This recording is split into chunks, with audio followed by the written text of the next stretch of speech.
Hello, everybody. Welcome back to the SAP Cloud Platform Garage series.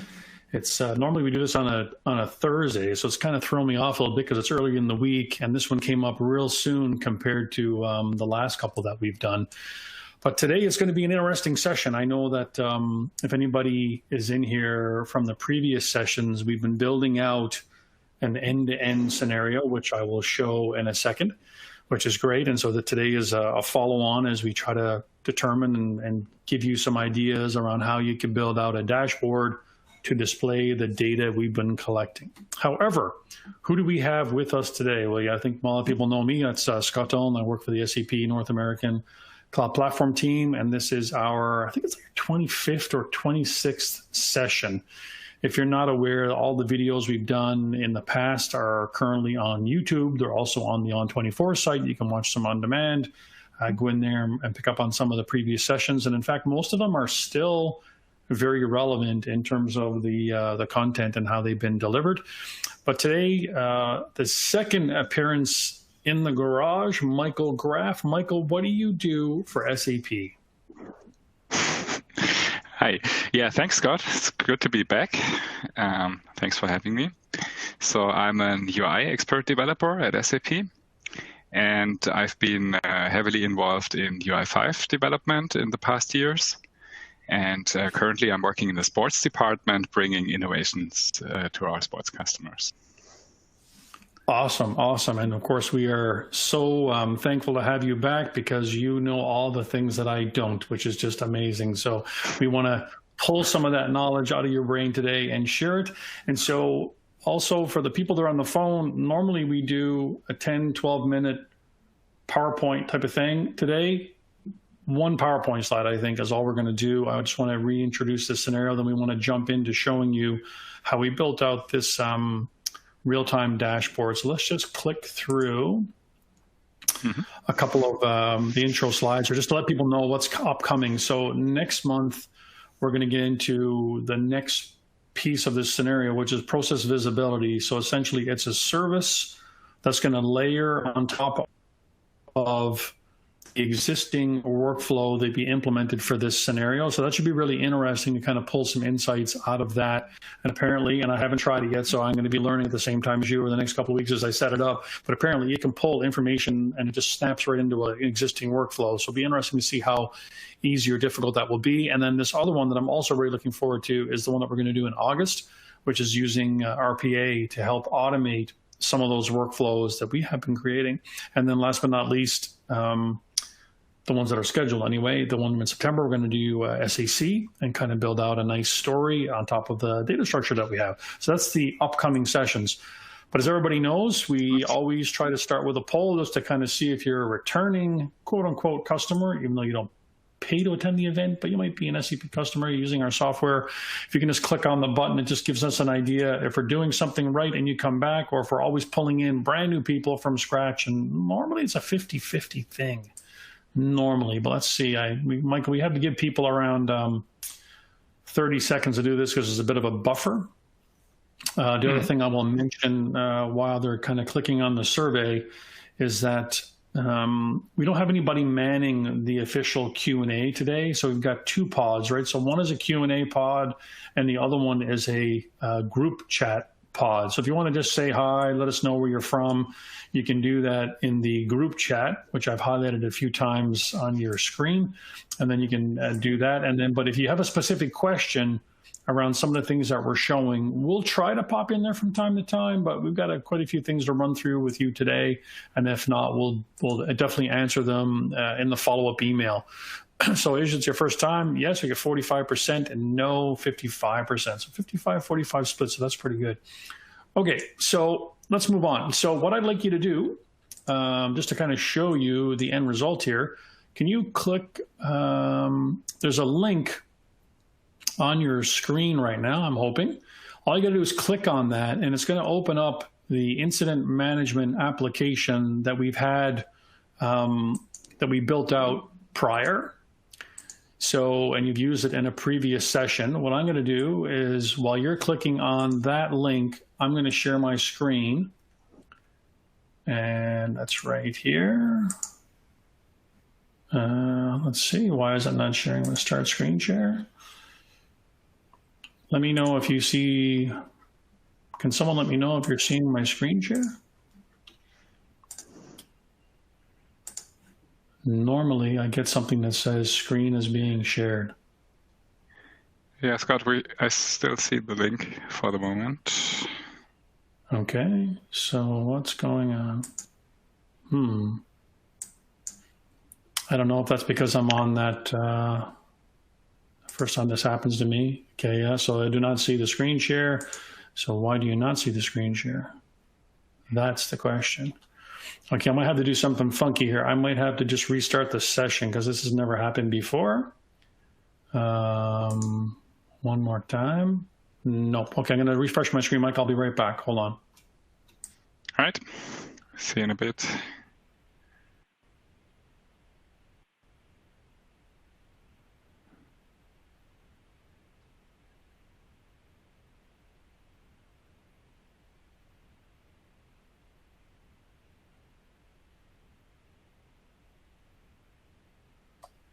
There he is again. Okay, so it says it's sharing my screen. What do you see now? Still the questions, unfortunately. Okay, so it says it does say now I'm sharing my screen. Okay, now I see your background, I think. I see. Okay, so it's sharing the wrong screen. Okay, so how about this? Murphy's Law, always the wrong screen. Yep. Okay, it's all good. There we go. Okay, I see a dashboard, which is good. Yeah, so good. So people that are on the phone, if you want to create a couple of incidents via that link, I'm hoping you can help me out. I'm only going to give this 30 seconds so that one or two of you can create an incident with that link that was on the screen. So help me out, create one or two incidents. And if I don't see anything changing on the screen, we're just going to dive right in and give it a try. Because what should happen, we should be seeing 1096 changing from 1096 to 1097, but the only way that happens is if somebody goes in and creates an incident. Now, of course, you might be thinking, I didn't click on the link on the screen. So what I'll do, I'll just go back. Okay, I didn't see anybody selected, so I'm gonna go back here. And we're going to jump in. I have to just, I'm going to stop the screen share and share the right screen this time. I apologize, people. This should be the one. Now that's up on the screen. You see it now, Michael? You see the web IDE? Hold on a second. Yep, now it's coming. Okay, perfect. Excellent. Okay, sorry, people, for jumping around. So here is our end-to-end scenario. So back in November, we started building out a near-miss safety incident application. We've shown people how to build out the mobile device. We've shown people how to build out the CAP structure. We talked about the enterprise messaging bus. And this is kind of where the events are currently being published from the enterprise message bus. So they get published in here. And so then the question was, how do I then take that off and add another consumer, which is what I've got listed across the bottom here, different consumers? How would I do that to build out a dashboard that looks like this? And so this was the idea, that we would be able to get in here and then have a dashboard, build it out with some technologies we're going to talk about, and have it react in real time as events are coming in. So what we want to start with, right from basically nothing, we want to start with the web IDE and walk people through this. So just a quick note about the web IDE. Some people have already asked me prior to the session, will you use the Business Application Studio? Will you use Web IDE? And the answer to that is, today we're going to use the Web IDE. I didn't have time to set it up and configure the Business Application Studio, although I know there is UI5 and card support in the Business App Studio. I just didn't have time for it. But we will show you the Web IDE. We will also give you a quick glimpse into Visual Studio Code and what that would look like. So without further ado, what do we have here? So let's start with this base project, which is where we're going to drive everything from. So the first thing I'm going to do, I'm just going to run it, and you're going to see what it looks like. It's not going to be that impressive to start with. But the idea would be, hold on, I've made a mistake. Hold on. Sorry, people. I didn't mean to do that. Hold on. Talk about, and this is, people have heard me say in the past about working without a net. So this is definitely working without a net. It's as real time as it gets. Nobody will question that. Okay, so one more time, and then we'll go back in. Okay, so this is the idea. So Michael, let's help people understand the frame within which we will be working with here. What kind of frame are we working within in the UI5 side? Okay, so this is called a standalone application in UI5, and I've just used a very basic template from one of our demo applications. Right. You can find it on GitHub or in SAP Web IDE. And it's pretty much an empty screen. I styled it a little bit for our session. I used the Fiori 3 dark theme, which is pretty new and it's nice for dashboards, and just a header. And so it's basically an empty application that we can use as a foundation for our cards. Right, exactly. So we've got this empty thing, and we'll talk a little bit about what these cards are in a second. I also want to mention the fact that Michael has published the source code for everything that we're going to do today on a repository that he has built out, Michael Delic/garage cards.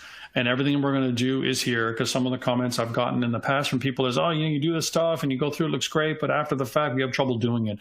So I'm trying to make more and more use of GitHub, and I'm being pushed, of course, by Michael and company to do so. So here is a GitHub repository with all the code in it. So that's where we're starting. It's blank. So let's just enable the first card. And we'll take a look at that and see what it looks like. So I'm just going to unleash that one, close that down, get back in, and display it. So what you can see, basically, it's empty. There's not a whole lot there. So the question is, what kind of cards do we have, and how do we get the content in there? So let's just say that this is an integration card for now, but I want to talk about the different types of integration cards and what those would look like. And I want to drive you over to, for a minute, the ui5.sap.com page. And when you come in here and you click on Tools, you can scroll down and you can see this here. It's called the Card Explorer. And this is important because when you open up the Card Explorer, I'm just going to drill in, you can see there's a whole bunch of different types of cards. And I want to talk to you before we start showing you what the cards are, the different types of cards and where you can host them. So number one, you see this is a component card. And so a component card can reference any type of UI5 component, because the difference there is all these other cards, they're all declarative. So you'll see in a minute, it's super, super fast to create content if you're using a declarative card and you know what your data source is. So I made the joke with Michael yesterday when we were preparing. I said, the component cards are really for you, and the declarative cards are really for me, because it's super simple to do declarative cards. I really don't have to code. I can just reference a data source, and in comes the data with a nice looking display. So I can do something that looks pretty good. But these component cards are pretty special because you can essentially reference any UI5 component. So having said that, you'll see down here, what we did prior to today is we created a component, and you might have seen this in a previous session, an incident creation card. So it's pretty basic, right? We've got this incident creation card, and you can basically go through it. You can fill out the fields, and when you hit save, it'll basically create an incident, as we did back in the previous 3 or 4 sessions. So the question then, Michael, is how hard is it going to be for us to take this and put it into an integration card of type component? So that's really the question. And I think what we talked about yesterday is that we've got this folder, and all I'm going to do is I'm going to take it, And for the folks that are on the phone, we will publish this as well. So there's no, everything that we're going to do, you're going to be able to repeat should you wish to do so. So you see, I've already got some components pre-created in here, and I'm basically going to just take this and drop it in. Paste it right here. Okay. So Scott, yeah. Basically, what you've just shown, this other incident creation app, it's basically not a card yet. It's a standalone application, the same as our empty application. And the good thing is that everything in UI5 relies on components, basically. And the component is a reusable asset, more high level than an XML view, for example, or a controller or a simple control. It's more like an application with logic and view content inside.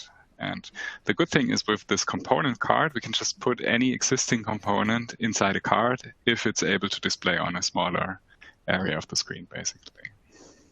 Right. So it has to be, and I think that's pretty important, right? Because it needs to be something, Michael, that can fit into a smaller screen area. So in fact, I'm of the opinion, and people can be the judge of this in a second, I believe that the incident app that we showed a second ago, which was this one, and when you go into the create, when you have this particular form layout, I think it actually looks better in the context of a card than it does with the original app, but we'll see that in a second. But it has to be small. Yeah, okay, but it can be as complex as it wants. I see a question in the chat also asking that if it's possible to use it in a non-UI5 project, and that's also fine. You can just place a component on an HTML page, like an iframe, pretty much, and it will render there for you. So it's also possible to use this technology in other UI frameworks and pages. Yeah, that's a great question. So back when you look at the Card Explorer, if you go back there, it talks about, as part of the overview page, where you can embed these cards. So it does talk about HTML environments using a basic UI5 application. But what's really important, and the reason why I wanted to cover these today, is because you will see in September, October, I want to put the disclaimer, I'm not making a promise as to when we're going to deliver our software. So that's my big disclaimer. But our intention is in the Q4 timeframe, we're going to be releasing a product from SAP called WorkZone. And WorkZone will rely heavily on these integration cards as a way to display data that can be shared between mobile devices and also the WorkZone product. So today's session is not, deep dive on integration cards. Maybe I'll do that in October, November. But the idea is, to Michael's point, we have a component. We had a component, and now we're going to embed it into there. And then we didn't change anything except, Michael, we do have to make two small changes, right? So I'm going to pop into the manifest. And I believe one of the changes we have to make is we need to change this from application to type card, right?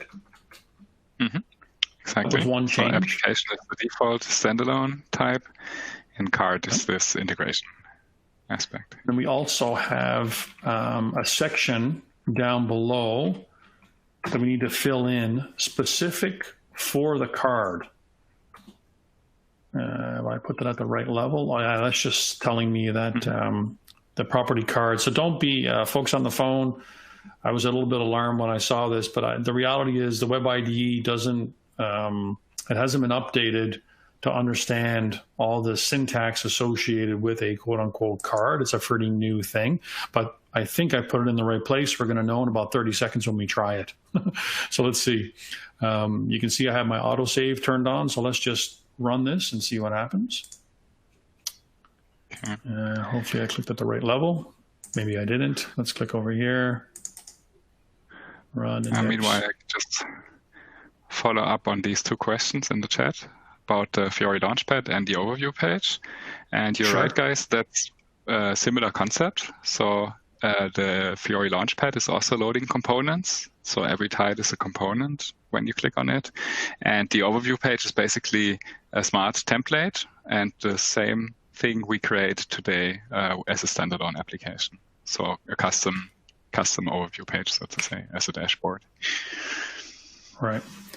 So that's cool. So you see here, thank you, Michael, for answering those questions. And so then here you see, just by, embedding that component directly into the card, we made a small tweak to the manifest file. We switched one thing to say card. We put in a little bit of metadata about the card itself. And now instantly we have a card that's being reflected inside the display area of the UI5 application. I think it looks pretty good. I really like this dark theme, Michael. Looks pretty nice. Mm-hmm. Okay, so let's see. Yeah, I just wanted to show something different here this time, and it looks really nice on this use case. Yeah, 100%. I like it. So let's do another one. So we've got another one handy here. So I'm going to go back to this home view, and we're going to comment out this second one.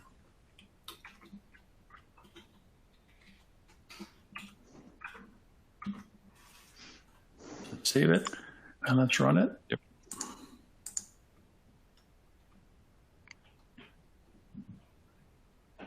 All right. So now what do we have here? Generally speaking, we've got, okay, cool. So some people have created a couple of incidents, so that's great. Thank you, Sebastian, for giving us a hand there on that new incident. Yeah, we got a bunch here. This is great. So essentially, now we've got 2 cards, and if I were to do one now, just to kind of illustrate the point,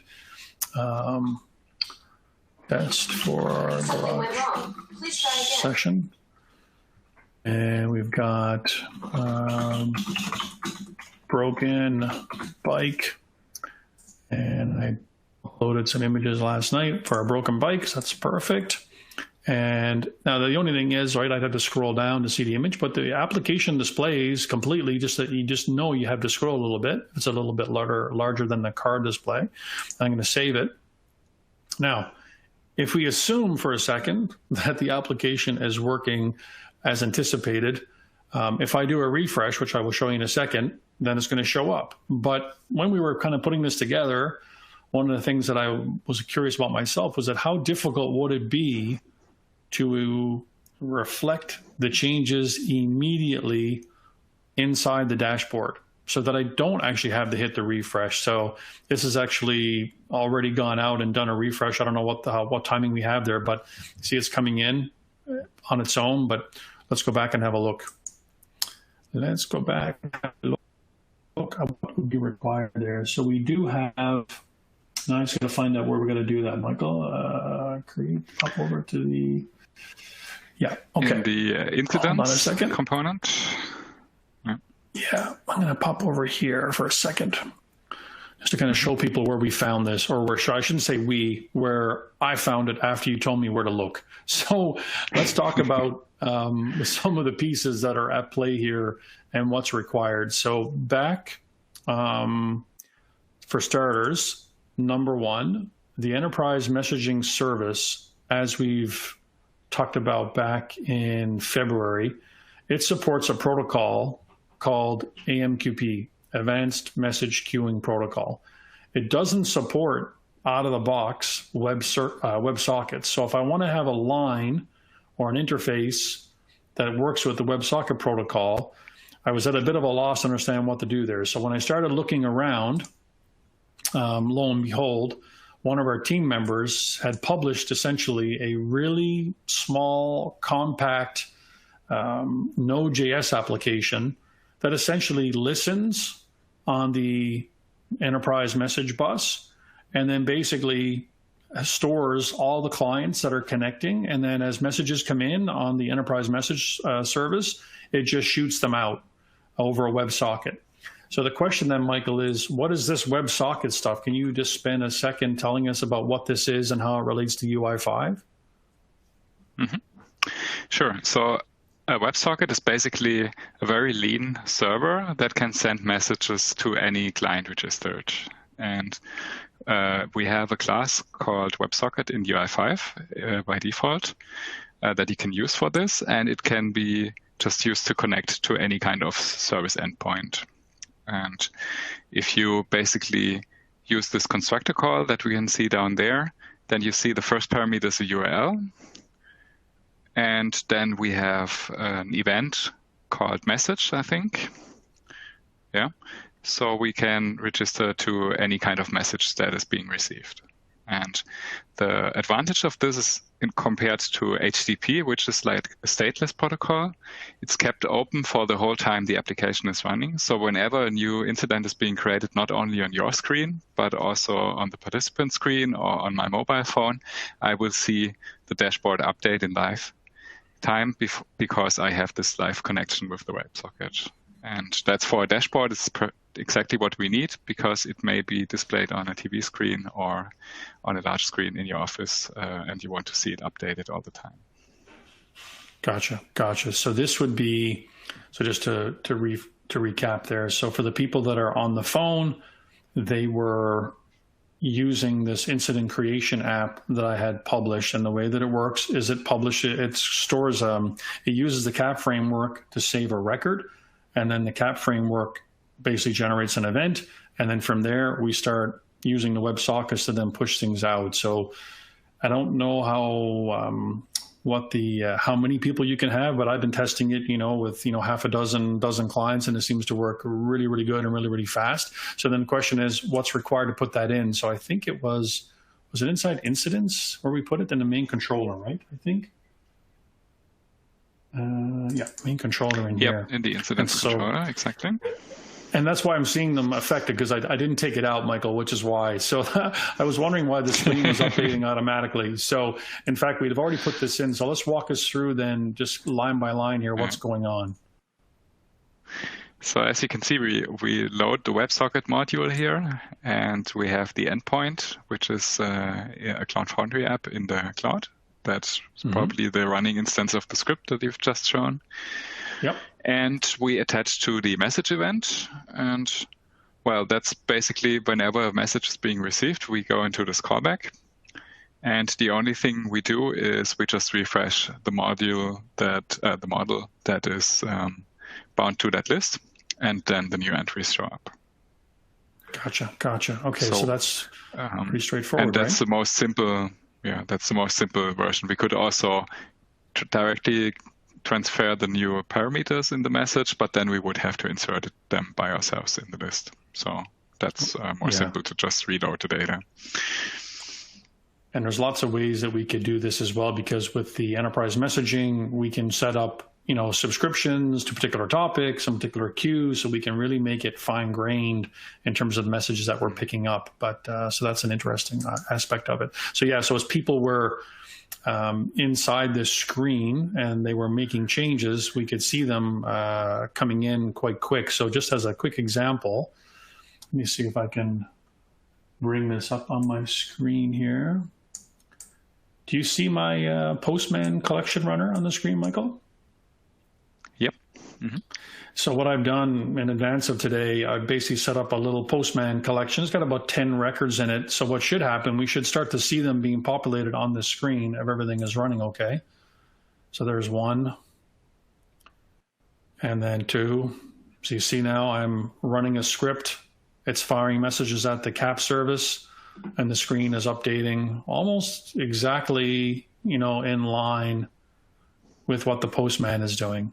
So it gives you just some idea around the response that you can expect coming in. There's 7. Anyway, so that's kind of how that comes through. And you can scroll through as well. Okay, so let's go back. So then that's that one. So we've got basically now real-time communication between the incident create and the recent incidents. And these two types of cards are they're component types of cards. So we can see inside the structure here when we drill in. So I just want to show a comparison. So you see this one here, it's one we'll get to in a second, but it's the incidents pie. It's like a donut. It has one file just to manifest, whereas you can clearly see when you look at the incidents one, its component, it has the typical UI5 structure associated with it, if that makes sense. Okay, cool. All right, so let's go back over to here. Let's get rid of this. Yeah, One question was about layouting these cards, and that's what we can see here. So we have a grid container configured, and it has row size and column size, so you can freely adapt that to your needs. We just made it that every card is the same height, basically. That's why you see some scroll bars. Right, and so of maybe course, we just talk a little bit about that here. So this is where we specify the size right here. Yep. And you can also, so it's basic grid. Yeah. Go ahead. Yeah, it's basic grid, so it's like 12 columns, and you can also define how much columns each card should take. So we just use the number 2 here, as you can see. Yeah, and so here's, as an example, yesterday I was playing around with just for fun, I was trying to see how it would affect the display for visual interest, I would say. And so if I select this 3, just kind of playing around with it a bit. Yep, now it's larger. But looks like my services come down on the cloud platform. Hold on a second, people. I'm going to have to do, once again, we're playing without a net here, so give me 1 second. I have a sneaky suspicion I know what happened. Okay. I had restarted the service, and I had not given it probably enough to rectify. I can meanwhile answer some questions if you like. Okay, yeah, perfect. That'd be awesome. Yeah, okay, so we have another question about existing applications that can be loaded from another place. Yes, it's possible, but be aware that you have to put the type card in the manifest, and you have to then define like a resource route to the other place. So that's also possible. And with these component cards, you're free to put whatever chart you like as the content. Just these integration cards that we'll show in a second, there's only a few options available that you can configure. But you can always use the SAP Wiz library and create whatever chart that you like in a component card. So pretty flexible. The only thing I cannot answer is if WebSockets work with destinations, because I haven't tried it out yet. So we would have to follow up on that. Yeah, I haven't tried that yet either. That's a good question. Yeah, that's exactly. So the problem was exactly as I expected. I had restarted the application earlier and only gave it a little bit of memory. So because people were trying to create some incidents and it uploads images, I blew the memory capacity and ran out of quota. So it's just restarting. So good. Hold on, another 10 or 15 seconds. We should be good to go. I'm hoping. Yeah. Let's see. I think when I think about it, actually, I think destination is not needed because you won't have any cause issues with WebSockets because it's only used to fetch very simple messages. But I have to look that up. Yeah, I didn't even think to check that. All this WebSocket stuff has been very new to me the past couple of days. Yeah. So got another good question coming in, when to use the SAP.F card or an integration card. Well, it's if you have very custom requirements, then you want to use the SAP.F card with a custom content. And if you have like a standard use case, then it's better to use the integration card because you can just configure it and do not have to code anything. Yeah, there's a lot of, I would say that's one of the things that I did investigate prior to this session. And certainly there's a lot of time and energy from SAP being spent on F cards, no question. Sorry, on the integration cards. So you're 100% right. And I think the big thing for me is that, and one of the reasons why we wanted to focus on it today, is that if you're learning that technology and if it supports your use case, then it's going to lend itself probably very, very well when you make a move to work zone, which is something else that people are working on. So someone's being funny here, Scott, S4 kids out of memory. So this is great. So yeah, so you can see someone's being pretty funny. I love it. That's good. Yeah, this is awesome. So anyways, that's been fixed. So I apologize for that. So if you want to create a few more incidents, you can see that working. So I think I crashed myself by using Postman by putting too many in too fast. Anyway, let's move on. So those are great questions. Thanks. Keep them coming. That's good. So let's move down here. So before I do that, let's just talk about this for a second. So essentially, the way that this is working at the moment is that we save an incident, it gets pushed out, and then we're using a WebSocket to basically grab the message and then trigger an update. So this is one type of card integration where the way that I think of it, it's server-side integration via WebSocket. Something goes back to the server and then it triggers something to happen on the screen. But what about this scenario?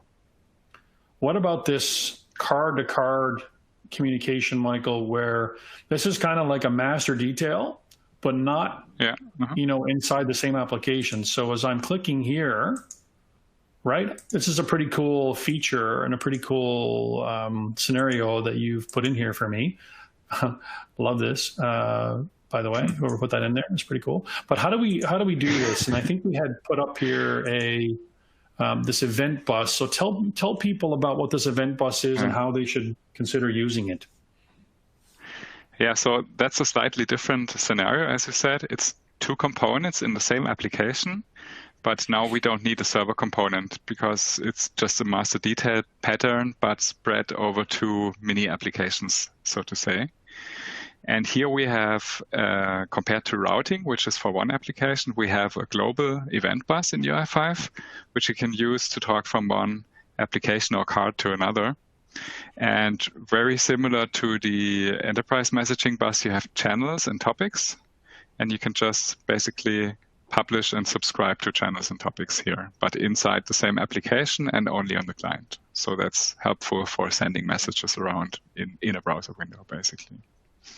Right, that's pretty helpful, right? I mean, it's pretty useful, especially in this case. So basically, if we think about what we have here, so this is a component, this is a component, this is a component, and I have an imaginary bus down here where basically what you're saying is I can publish something out of this one and it can be picked up by this one, right?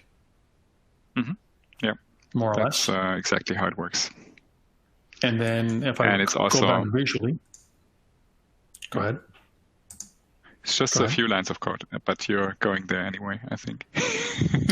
Yeah, well, I wanted to show, just because this whole notion of components for me was still a little bit unclear when we started the session. And so here we have, 3, 4, 5, 6 components that are all inside of this project that we've put together called Garage Cars 2020. And if these need to communicate, and we're going to, reveal those other 3 in a second, then the event bus on the client side, it has a particular use, right? Which is, I guess the criteria there, Michael, is that everything, all the data that you would need then to make that navigation happen would be available. Or I guess at the same token, you could trigger something, right? I guess at the same time as well. I think so. Yeah. So if you were triggering a navigation here for some reason that something wasn't available, I guess you could drop back out or I guess call back out and get it. Yep. I suppose. Anyway, so that's pretty interesting. So we have the 2 methods, the WebSocket one and the other one. So someone is picking on me because of the out of memory, if you can see here. Yeah. Good okay. on you. I deserve that. Yeah. Okay. Sounds good. Okay. So this is only on the client. Enterprise messaging is, of course, in the cloud platform, in case you wondered. And right. Now, where did you do that? It's in the incident list controller, so incidents. Yep. And then it's in the So here's controller the place where it's published. Okay. Down here, yes, to incident, basically. So we fetch from the context, we fetch the ID. So basically every item in the list has a data binding context, and there it has some properties like ID and name, title, so on. And then we just get this instance of event bus, which is it's a singleton, it's called. It's an object that only exists once. And then we publish on the channel incidents the message show details, basically. And on the other side, we can receive this. Okay, so then basically I should expect to see something in the main controller here. Yeah, exactly. So here's the receiving side. We also fetch the event bus and subscribe to the same. And then we just bind this whole view to the element with the ID. Gotcha. Bind element path, safety instance with this ID. Okay, and so that's why as we're clicking on these, same thing. So it's publishing, it's receiving. It works. It seems to work really, really well from what I've seen anyway the last few days. So that's good. That gives people some options. Okay, so what I've done is I've exposed this cue card. So let's have a look at that one. And we're 20 minutes out, which is good timing. Yeah. Just in case you wonder, I also saw some questions about this. So this is the same concept as the Fiori Launchpad cards, the Fiori 3 cards. It's just a standalone example that we built basically on our own. And the Fiori 3 cards are more by configuration, and it's manufactured content basically. Gotcha. And but so it's the same controls and same concepts in the background. Yeah. Exactly. I mean, one of the things that I've been trying to show here over time with the last 20, I think we have 25 or 26 sessions now published on YouTube. I'm constantly trying to show people examples that are not attached to S4 and ECC, because everybody assumes that we can do that. So I wanted to show something completely custom, like you can use SAP Cloud Platform and the related technologies to deliver these really nice looking scenarios with the same technology that is used for ECC and S4. So that's a really good question as well. So now we've enabled this card on the right-hand side. So we've got a stacked bar chart. So if we just pop back here for 1 second, and you can see the category of the integration card. There's a bunch here, there's some experimental ones as well, but there's the analytical one. And if we go to Explore, there's a drop down at the top where, whoops, let's click on analytical, change my location. And so you can see the card, it's divided into two pieces. You've always had this header, which you can see is highlighted here. And you basically tell it where to get the data and the type of information you want to display in the header. And then down below that, you always have the content. And the examples that are published here, just so you know, they're all using a JSON structure that's embedded directly into the example. But the idea here is you've got a line, you've got a stacked column, and you have a donut. So we're going to show you a couple of those in a minute. And you also have a bar chart. But all that to say, you got 3 different kinds, and the only thing that you really need in order to deliver a card like that is this one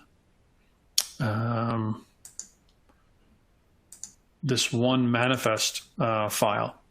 So just to show people inside, you can see here that we've got the data sources instance.uri, which is defined right here. So it does use a destination.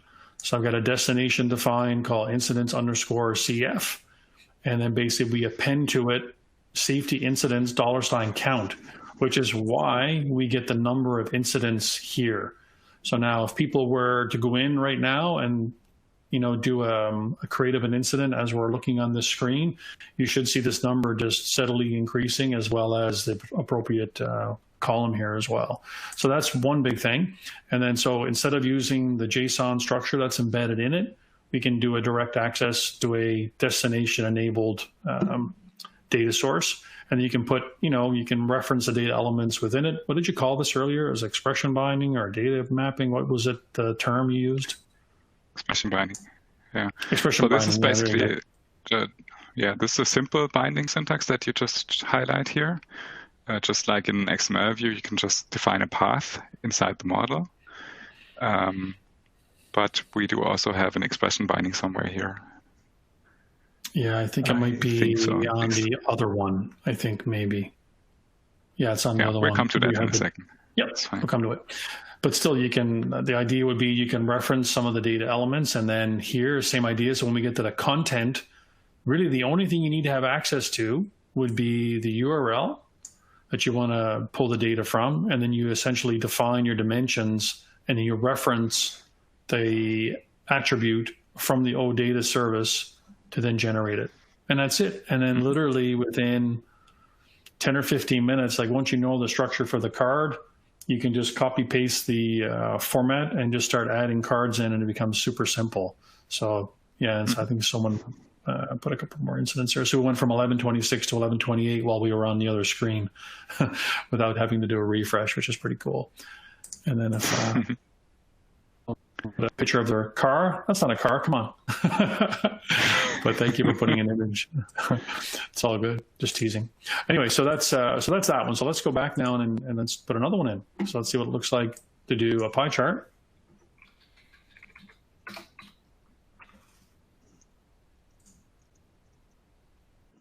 Rid of this one, pop this one out.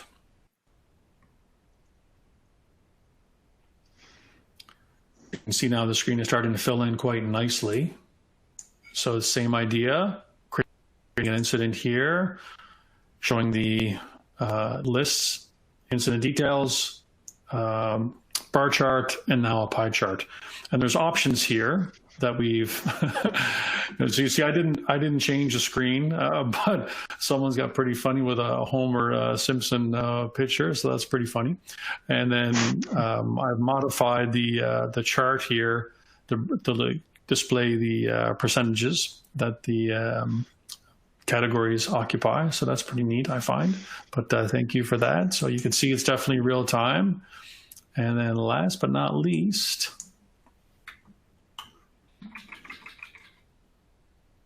so one of the things I wanted to show is that when we did this incident one, this was a component.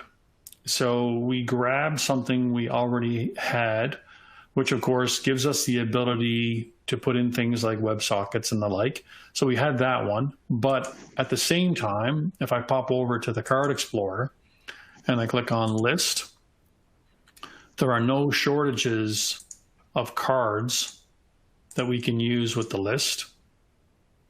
You have some with icons, you have some with numerics. You want to put some, again, it's same kind of structure. You have a header, some details, some color coding, which I was just working on before this. And then, of course, quick links, if you want to put in some links to some websites and whatnot. But you also have a table, which is very similar to the table that we already had displayed. But what's the difference in the time with respect to the time it takes to implement it? Well, it wouldn't be a lot of time if you've already had it built out with a component. But in this particular case, we're going to put in this incidents table card, and here's the manifest file. So let's just take a quick look at that. So I've got it color-coded by priority, same idea. The data source has this URI. It points at the same destination that we saw, which for people that have not been on the previous sessions with us, I've published this on the internet. So there's no security on it. If you try to go through the code that Michael has published in the GitHub repository, it's there for you to use. Just, pay some respects. Don't try to fill it up with a million entries if you wouldn't mind. But you can see here, when you click on the safety incidents entry, you'll get back all the safety incidents again. There's no security on, so you can try out the content. And of course, all the other ones are here. Now, you will see something here that may be a little bit of interest. I did create 3 small aggregations for incidents by category, incidents by priority. So I basically counted all the ones for the certain categories, and also incidents by status. So you can see the ones that are, assigned, closed, in progress, new, on hold, and resolved. So these are 3 aggregations then that you can easily use in some of those analytical cards. And for those of you that are interested in how that kind of happened, you could watch one of the previous sessions on the SAP Cloud Platform Application Programming Model. So we basically use those to, render some of these charts. Okay, so we've got the reference to this destination, got the top 5, and then here this is exactly what I did. I put in a top 5 OData piece of syntax that only retrieves 5 rows, basically, or 5 instances of that entity. And that's what I use to populate the chart that you'll see in a second. And the same thing kind of here. We've got some specific syntax that we need to declare. One of the things that we did do is we put in, so this, Michael, is an expression binding? Yeah, that's an expression binding, exactly. It's like small logic, formatting logic that you can use inline. Okay, because the default date timestamp that CAP generates, it's not for the faint of heart. So we basically just put a little formatter here, which puts it into a nice output format. And then can you explain to people what this is? So this is a ternary operator, so to say. So it's a condition if-else operation. And you can basically, it's on the back end, you have the priority code with a small letter, critical, medium, and so on. And we have to map this to the semantic states of UI5, which are in capital letter, error, warning, success. So we just use this little expression to remap the code, so to say. So if it's critical on the back end, we say it's error. If it's medium, it's a warning, and otherwise it's success. Right. And so we have this predefined structure that we have to follow with the title, the value, and the state. And so this has to be a certain, it's defined, predefined what that needs to be. We just populate it with the right data. So then what we should see when we deploy that now,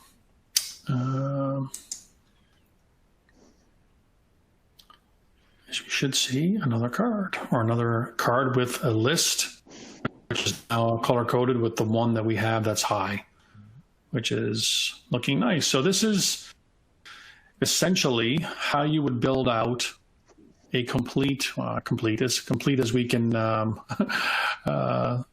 this is funny, my bank is broken, but how you build out a real-time dashboard with UI5, using integration cards, using component type cards, and basically it uses WebSockets. And the other key piece of information that we had in there is that we had a little, I don't know, I call it a shim program, or a little interface program sitting between the enterprise messaging system and the WebSockets to keep track of that. But the one last thing, so if anybody has any questions on that part of it, by all means, shoot them in the window. We got about 6 or 7 minutes left. But what I also wanted to show you is you can do this type of development also with Visual Studio Code. So for folks that, let's see, Garage Cards Master. So this is almost the exact same project. And so for folks that are just like Visual Studio Code, it's no problem for you to come in here. You'll see the same list of components that we just saw. There's the same manifest. And so when you download if you decide to download the project that Michael has posted, this is exactly what you will see. Now, the other really cool thing that I wanted to show here before we actually end on time today is in the instructions that Michael has so kindly provided in that GitHub repository, there are some instructions to do a build of this locally, and then you can run it locally using the UI5 project you can download for Node.js. But Michael, what's this whole build thing about? Can you explain that a little bit? What's going on? Yeah, it's also relying on the component concept. So basically inside a component, you specify all the resources you need. And the UI5 build tooling, it will generate a very optimized version of your application that loads a lot faster than the standard version, so to say, because it just loads all resources in one request. And this is being done by the build tooling, basically, that you have this one file with the whole application inside. Okay, so it's a highly optimized version of the app that's then made available for download. Yeah, and the same is happening in the background when you deploy to Cloud Foundry, for example. So I'm going to go here, I'm going to hit this, and I'm hoping people will be as impressed as I was when I hit this enter button. It comes back really fast because, of course, you know, these cards are all making calls to the CAP service, bringing it back. But you can see it renders really, really fast. So you can be using a combination of Visual Studio Code in conjunction with the UI5, the integration cards, the WebSockets, and deploying and running it locally, all with these tools that we've made available on GitHub, right? Mm-hmm. Yeah, it's very simple setup steps. So just take a look at the README and you should be able to run it on your machine too.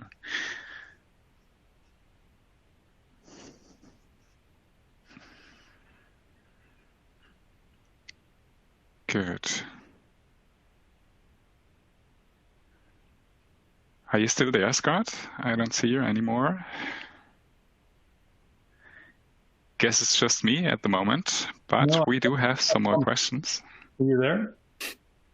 Ah, I can see you again. Not sure.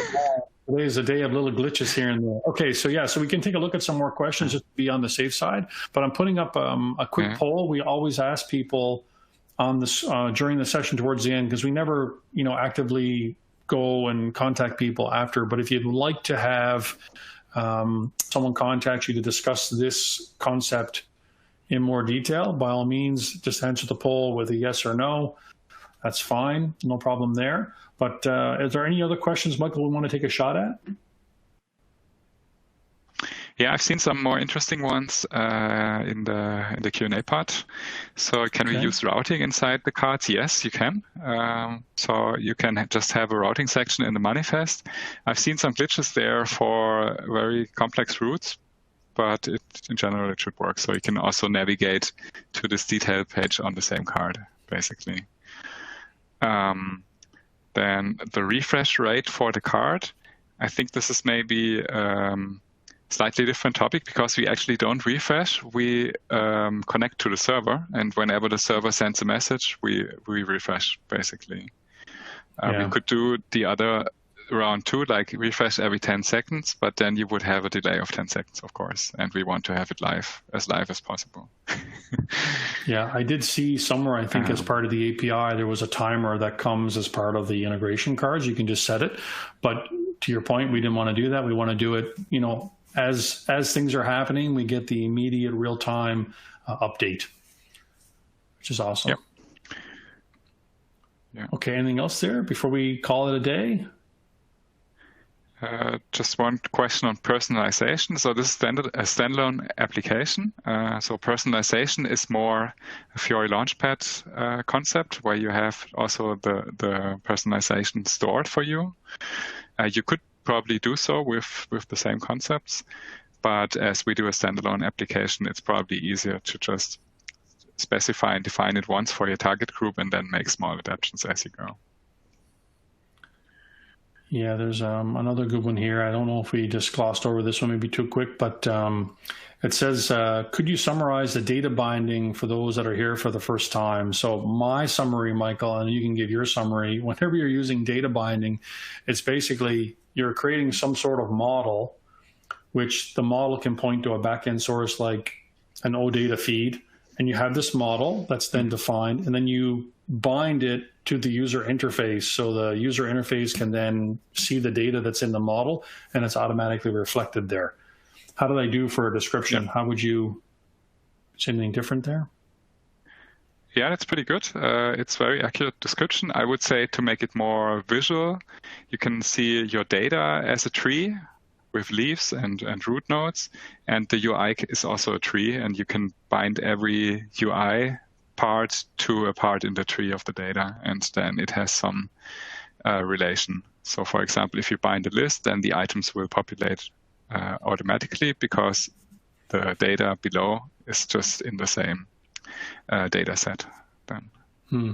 That's a good way to describe it. So it comes with some magic, so to say, that takes a lot of time off your hands. Right. Yeah, that's cool, though. That's a good explanation. I like that. Well, everybody, that's it for today. I hope that you enjoyed seeing how a real-time dashboard could be implemented with UI5. Mr. Graf, thank you as also for your time your insight, your knowledge, and for being so willing to share it with everybody. We do have the GitHub repository out there that Michael created. We will send that out in a link with the follow-on email that our marketing team always does within a day or two. I know some of you have answered the previous survey. I'll get in touch with you within the next week if you want to have a chat about how you can use this on your side. But thanks for coming, everybody. I think it's in the time that we're in, everybody stay safe, and we'll see you here in about 4 weeks' time for process visibility. I hope you enjoyed your time today. Thank you very much for coming. Thank you, Michael. Thanks. Thank you, Scott. See ya. Bye. Bye-bye.